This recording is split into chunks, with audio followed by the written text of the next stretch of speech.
kusoma birala. Muri mu kusoma birala. Electoral Commission nama nakubidde simu. Banzi bya misana nafunye obululu.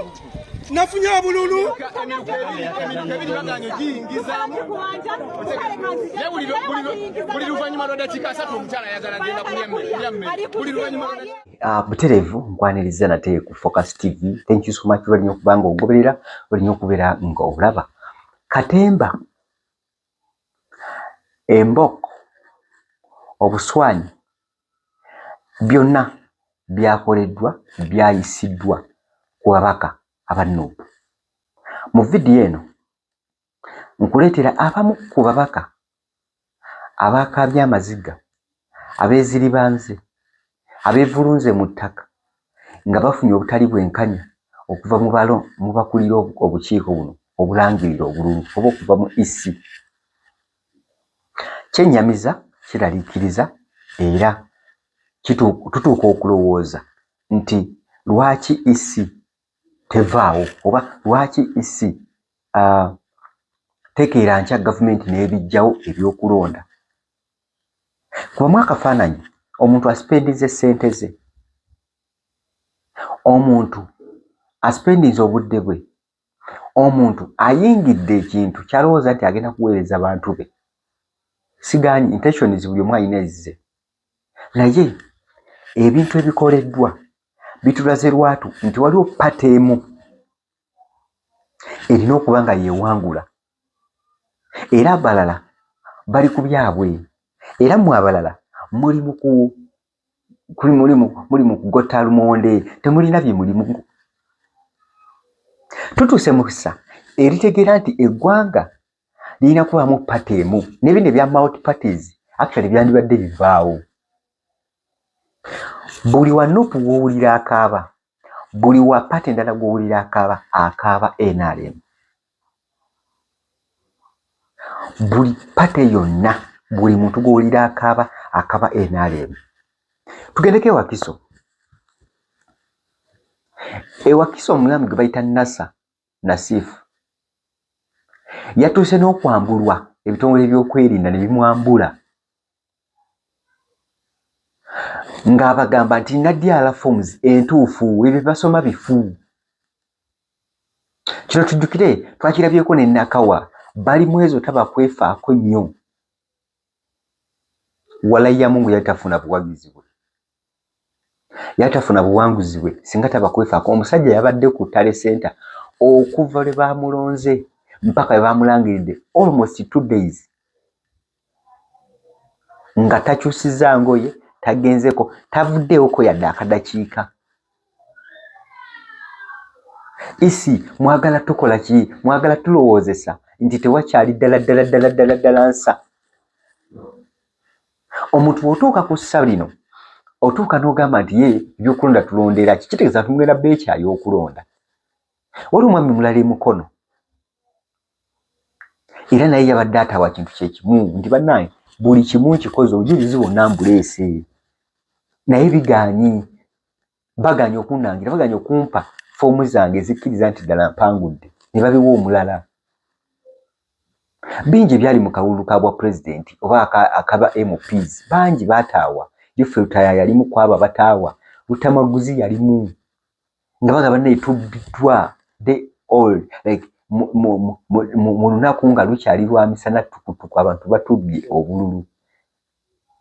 Era luli yabadde abuuza nti lwaki Nuupu be bakaawo babba obululu. Of course ye pata endowooza eriwo ey'amaanyi gy'olaba era yebadde evuganya ennyo. Kitegeeza nti waliwo ekkobaane tetutamanyi, waliwo ekkobaane erabika eryagala bannansi beekyawe bave mu byokulonda. Mu vidiyo eno njagala nkulaga abantu ab'enjawulo.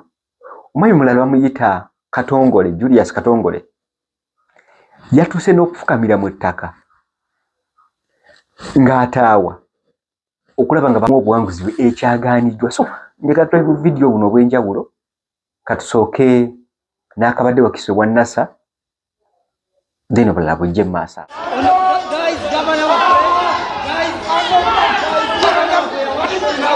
Embeera bw'eti bw'ebadde ku ku kitebe kya disitulikiti y'e Wakiso akulira ebyokulonda mu disitulikiti eno Robert Musinguzi bw'abadde alangirira ssentebe wa disitulikiti y'e Wakiso omujja.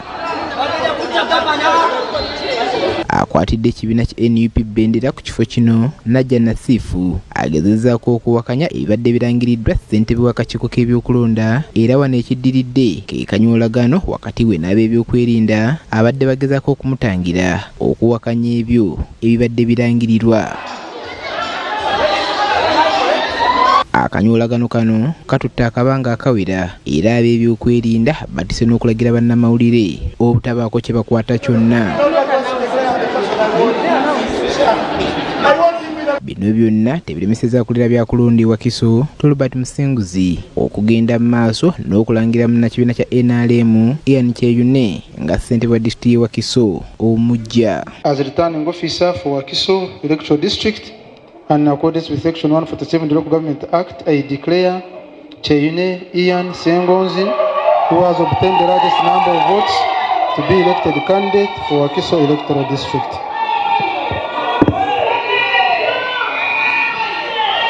Ian Kyeyune nga yabadde akwatidde ekibiina kya NRM Bendera afunye obululu emitwalo 17,700 mu 710 ate ye Najja Nasifu wa NUP n'afuna obululu emitwalo 9,235. Oluvannyuma lw'okulangirirwa ku kifo kino lwogeddeko ne Ian Kyeyune n'atubuulira obuwanguzi buno bwatuuseeko kye butegeeza gy'ali. Kavidiyo akalala ke ka Julius Katongolo ono yatuuse n'okufukamira mu ttaka alabe ng'afuna obwenkanya naye era kyagaanye. Kale sawa zino bali mu kusomaliza sindala ngate na bwangu ne bayegenzi bange bazira mama ne kubira essimu ne kate sawa zino electoral commission yeri mukunziba yeri mukunziba mama fonsi zange bangu de wabo bonna ne bali mu kusoma birala muli mu kusoma birala electoral commission mama nakubidde essimu amazima munyambe ekyokulida abasirikale nga tumabina okugamba mukusonga eno ebina bivuddewa newakudde omukaba diyala fomusi zemira zizo ne bagande ziritayigize mwina ekabaawo kitebi nenga tesaawa zino batadde okusinayuza ku diyala fomusi sinaziyuzako ejenti wange ofisho ejenti ne bamukwata kati saawa zino ndi mukwewozaako maama lwaki munvumbubika electoral commission lwaki munvumbube nonyesa akalulu oyo wenale muganonyangako kalulu naye saawa zino maama omulabako amasimu badde bankwate kati kutukirewa mututukirewa bamwe bali mukuyita bamaje bajje bankwate nenga tunuuli ate onalebeta dyala fomu zezo zezo zonna naziwanguddeyo n'ekiteri waliwo bitaano ku lulobota mama owulirizezo kati ndagebwa mukulu byabasoma. Mwami yali omusaidize mukono kuba Namboozi yalabikiddwako era kansala omu yatuse n'okukaaba amaziga ng'era kigaanyi. Kitegeeza tuyinza okuba nga tuli mu kintu kye tutategeera muliwo okuba nga waliwo omupango guli mu isi. Banzi by'emisana nafunye obululu buubuno 1996 Gaseegu yafunye obululu 2898 sirabanga bubbi buli mukono buubuno declaration form zizi honorable jo twagase ebintu byonna zizi nazo nazijjudde muno tekuyika emisinga banango obubbi obuli emukono tugenda kukomawa omukono okole bula inaale mu bubbi bwayo tugenda kukomawa. Waliwo ekintu ekigenda okusigibwa mu bantu nga abantu abamu beewala ne tribe emu lwansonga kinti n'abalangirira bonna ogenda okuyira nga boogera olulimi lwe lumu. Kino kya bulabe bannange. Lutamaguzi ng'ataawa. So si birungi mu ggwanga lyattu Uganda ndala ku saidi ey'abantu abavuganya olina okukimanya nti waliwo essaawa otuuka nga tolina kyosobola kukola. Njagala tulabe bu video buno nga bw'obulabye otuwulire bwe ki ky'olowooza mu comment section awo ki ekiyinza okukolebwa naddala oba oli awo ku kakiiko k'ebyokulonda. Genda mu comment section otubuulire oluvannyuma lw'okulaba bu video buno. Thank you so much bali kulaba Focus TV nze Ade Wilberforce Sekimwe Muyanja. For now, bye bye. ya kusubscribinga ku Focus TV yange. Bingi